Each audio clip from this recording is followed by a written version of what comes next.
Hello hi, मी संध्या कुलकर्णी. आज वेगळं काहीतरी दाखवावं. तर आज माझ्या आईची रेसिपी आहे ही. ही आम्हाला खूप आवडायची खरं म्हणजे, आणि ती छान करायची, खूप छान करायची. ती बेसनातल्या मिरच्या म्हणायची. कोणी बेसनाला बेसन म्हणते, कोणी डाळीचं पीठ म्हणते, कोणी चून म्हणते. चुनातल्या मिरच्या किंवा बेसनातल्या मिरच्या अशा. पण ह्या मिरच्या कशा, आपल्या साध्या मिरच्या घ्यायची. ती आपल्या साध्या मिरच्या आहेत ना, ह्या साध्या मिरच्या घ्यायची. फार तिखट असल्या तर फार छान, म्हणजे छान लागायची चव त्याला. तर ह्या अशा मिरच्या घ्यायची. आता ह्या कशा करायची मी तुम्हाला सांगते. हे पण साध्या मिरच्या आपल्या, याला लागणारं साहित्य: हिंग, थोडीशी साखरेची चव, हळद, मोहरी, मीठ आणि डाळीचं पीठ. याला एवढंच साहित्य लागते. आता ह्या कशा करायच्या तुम्हाला सांगते. ह्या ज्या मिरच्या आहेत ना, याचे छान बारीक तुकडे करून घ्यायचे. फार बारीक पण नाही आणि फार जाड पण नाही, मोठे पण नाही. असं काय नेहमीच पानाला लावायला नुसती भाजी पोळी नको असते, काहीतरी वेगळं पाहिजे. मग एखाद्यास कोशिंबीर करणं नाही झाली किंवा चटणी करणं नाही झाली, तर हे जर आपण करून ठेवलं ना, तर 8-15 दिवस हे नक्कीच राहते. हे खराब होत नाही.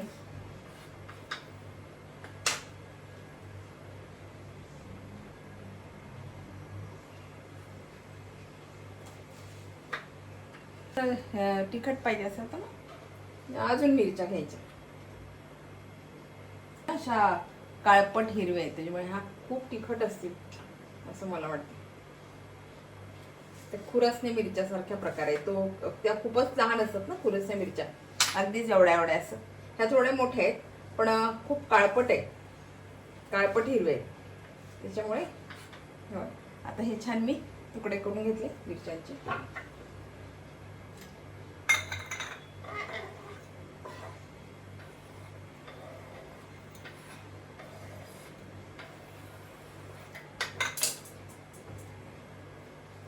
आणि हे बघा, हे असे तुकडे, फार असे मोठे पण नाही आणि फार छोटे नाही, मीडियम साईजचे तुकडे करायचे.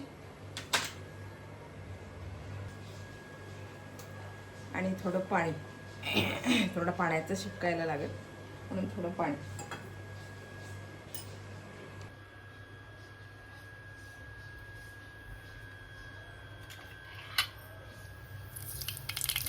टाकली.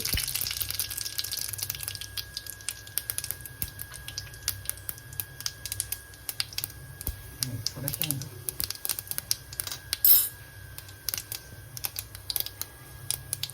आणि हे हळद.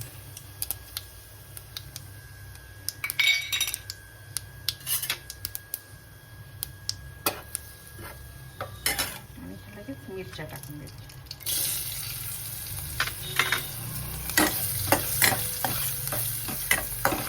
छान ह्या मिरच्या द्यायच्या.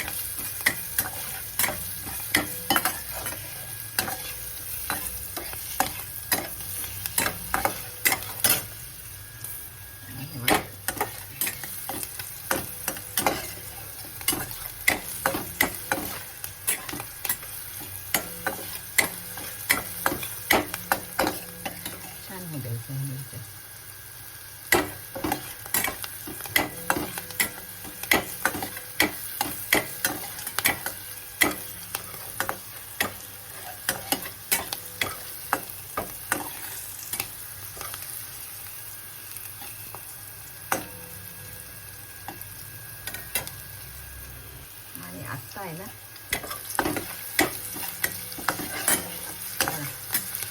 छान झालंय मिरची.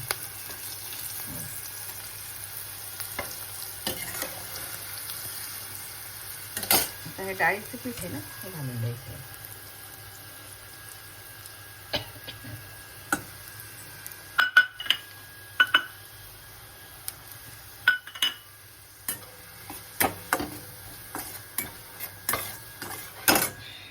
आणि हे बघा, गॅस मात्र कमी ठेवायचा, कारण डाळीचं पीठ आहे ना, म्हणजे ते डाळीचं पीठ तेल जास्त झालं होतं ना, म्हणून परत डाळीचं पीठ घेतलं.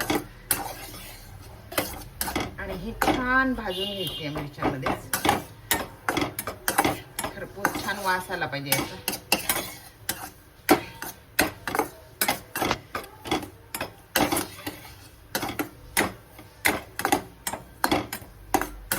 गॅस मात्र कमीच ठेवायचा. आता बघा छान भाजलं गेलं, छान भाजलं. तर याच्यामध्ये ना साखर घालायची.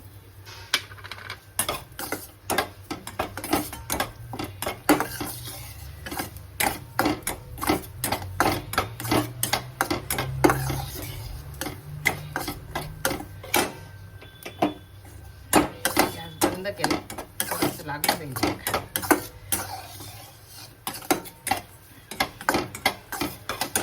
आणि मीठ घालायचं.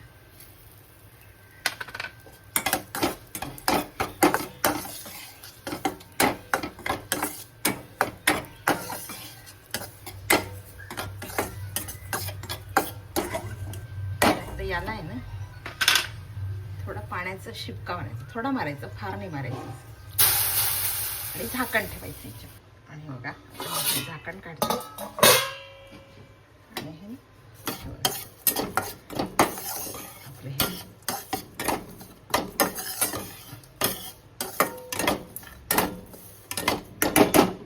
मिरच्या तयार आहे.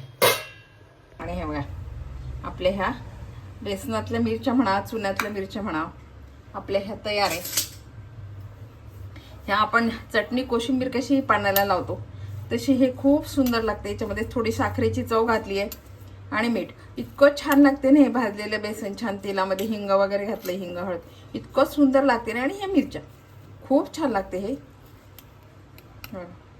इतकं खरपूस लागते, खायला खूप छान लागते. भाकरीसोबत, पोळीसोबत, कशासोबत पण ही छान लागते.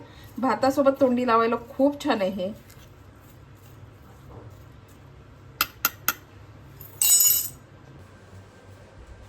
आणि हे बघा इतकं सुंदर लागते ही. हे तुम्ही पोळीसोबत खाल्लं तरी चालते, किंवा आपण चटणी कशी चटणी कोशिंबीर घेतो तसंही नेहमी पानाला लावलं तरी काही हरकत नाही. हे करून ठेवलं तरी किती दिवस राहते, हे खराब होत नाही. पाण्याचा शिपका जरी मी याच्यावर मारला तरी झाकण ठेवलं आणि पाणी ते सगळं जिरलं. आणि हे शिवाय मोकळं झालंय, असं कोरडं कोरडं झालंय. असं हे नाही आहे की मी पाणी मारलं तर ते बेसन झालं. तुम्हाला मी मगाशी दाखवलंच.